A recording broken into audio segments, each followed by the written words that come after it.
For centuries, coastal villages, from the North Sea to the Levant, built their ships with a level of durability that honestly just baffled outsiders. Chronicles written by traders and crusaders mention planks that resisted swelling during long voyages, beams that didn't rot during seasons of rain, and hulls that held together even when stored on damp shores. There are references to entire fleets that lasted twice as long as neighbouring kingdoms, and, well, no one quite understood why. The secret wasn't some legendary hardwood or a lost species of resin tree. It was a preservation protocol so simple that even kings overlooked it because it looked too ordinary to matter. Yet it worked so well that modern marine conservation labs are still studying recovered timbers coated with it. This episode breaks down that exact centuries-old process step by step, showing how it kept ships alive and how you can apply the same methods today, on boats, cabins, outdoor tools, or really any wood you want to survive the elements.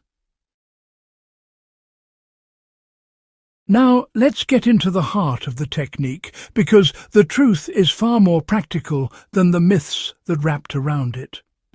The method begins with a controlled drying phase that medieval builders treated as sacred. Medieval shipwrights understood that trapped moisture was the enemy long before microbiology existed. They didn't just cut new timber and start shaping it. They stacked it under ventilated sheds, using staggered spacing and crossbeams so air could circulate freely around each plank. Some regions extended this initial drying for months. The goal was to remove internal moisture slowly enough that the wood wouldn't crack. Once wood fibres were stable, the next step mattered even more. The pores of the wood needed to be prepared for a barrier layer. If you want to use this tradition today, start by seasoning your wood properly. Even if you buy lumber from a hardware store, let it dry in a well-ventilated area for at least a week or two. Builders who accidentally skip this end up sealing moisture inside the grain, which eventually defeats every protective layer you add later. This first step is the foundation of everything that follows.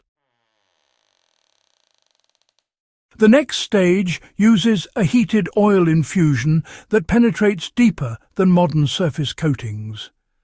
Here's where the medieval world shows its brilliance. Shipbuilders heated natural oils, commonly linseed, pine tar, or animal fat blends, until they thinned and flowed easily. Once warmed, these oils seeped into wood fibres and replaced the water that had evaporated during seasoning. Heating also helped sterilize the mixture, reducing fungal activity. The oil didn't just sit on top.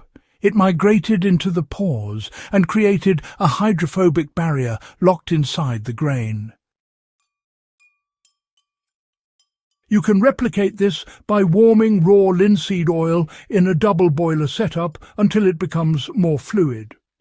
Apply it to wood while it's still warm so it moves deeper into the structure. You'll notice the wood darkens slightly, which is exactly what you want. Some preservationists repeat the process twice, letting each layer cure before adding the next. That's nearly identical to what medieval shipbuilders practiced along the coasts of Norway and the Mediterranean. The third component is the resin seal that forms a true medieval moisture barrier. After soaking their timbers with warm oils, medieval builders added a second protective layer using tree resins.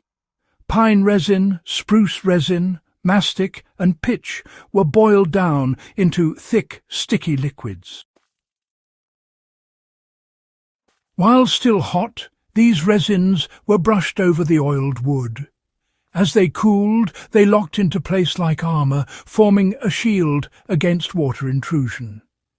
Many medieval hulls recovered from shipwrecks still show this resin coating stiffened around the edges, proving how durable it was. To apply this today, use pine tar or natural naval pitch. Warm it carefully, just enough that it spreads smoothly. Brush it across the grain in slow strokes until you've covered the entire surface. When it cools, the coating becomes semi-rigid. On a cabin beam, tool handle or outdoor bench, you'll end up with years of extra life. On a wooden boat or canoe, this medieval method prevents rot far better than many thin modern varnishes. The process ends with environmental curing that locks everything in place. The medieval protocol wasn't complete the moment the coating dried. Shipbuilders let the wood sit exposed to open air but protected from rain for days or weeks. This slow curing allowed the oil inside the pores to polymerize and the resin on the exterior to harden fully.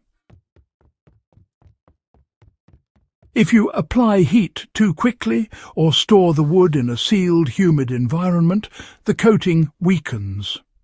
But a gradual cure results in a moisture barrier so resilient that even seawater struggles to break it down.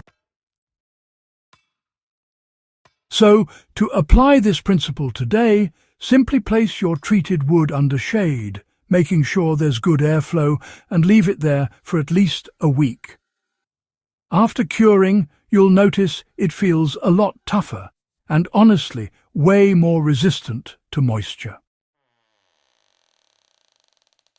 Now, let's say you wanted to protect a small boat, or maybe some cabin siding, or even a wooden toolbox using the medieval method. You'd start by seasoning the wood, then warming and applying linseed oil. After the oil cures, you'd brush on a layer of pine tar, and finally allow that last coating to harden slowly. The result? Well, it's a surface that repels water, resists insects, and honestly survives for years outdoors with hardly any maintenance.